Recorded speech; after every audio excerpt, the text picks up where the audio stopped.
eu vou falar dos 4 maiores mitos sobre ser um terapeuta especialista.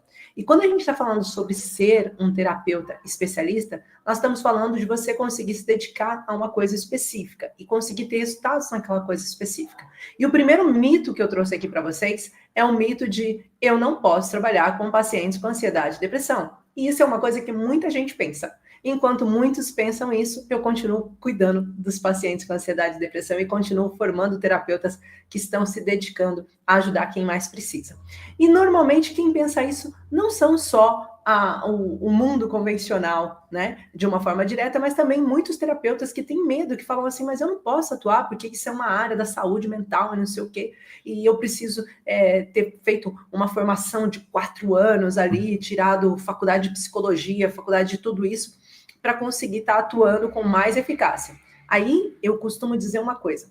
É muito importante a gente entender os métodos e os meios que nós vamos usar. Em primeiro lugar, de nada tem a ver com a psicologia, o que a gente vai estar fazendo com os nossos pacientes com ansiedade e depressão. Até porque, normalmente, na psicologia, a gente tem cadeiras, né? Ou seja, cada semestre, ou cada bimestre, ou cada período, nós estudamos determinada parte sobre a saúde mental num todo, em todas as outras áreas. Se vocês forem ver e perguntar para um psicólogo, normalmente, eles têm 6 meses de dedicação para ansiedade ou para depressão, no máximo, tá? O resto é para as outras coisas, para os outros tipos de transtornos possíveis.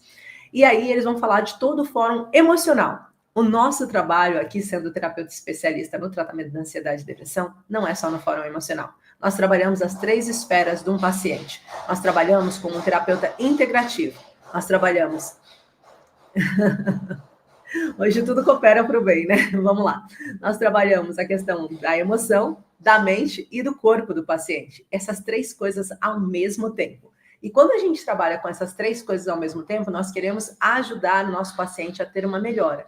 Então, isso, o mito de ter que ser um terapeuta especialista, ou seja, ter que ser um terapeuta, se o terapeuta pode ou não pode atender um paciente com ansiedade e depressão, é mentira.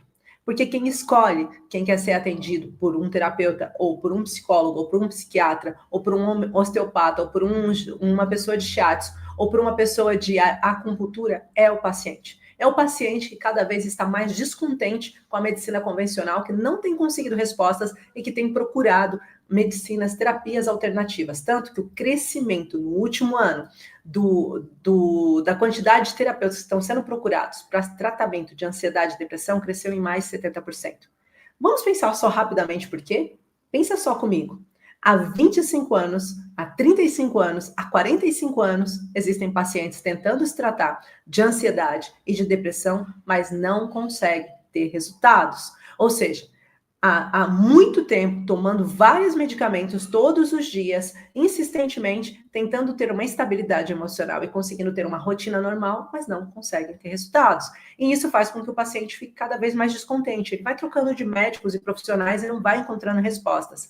E aí ele começa a entender que talvez não seja por ali o resultado. Inclusive, as pesquisas mais recentes que foram feitas em Harvard no ano passado, vocês podem pesquisar isso na Google, vai dizer que 70% dos pacientes que procuram uma cura através do processo medicamentoso têm recaídas e não conseguem ter resultados.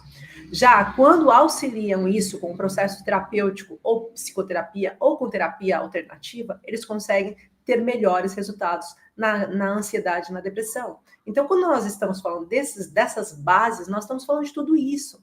E um terapeuta especialista na ansiedade e depressão é aquele terapeuta que consegue olhar aquilo que está acontecendo e fazer o que precisa ser feito no tempo que necessita ser feito. E é sobre isso que nós vamos estar falando. Então, esse é o primeiro mito.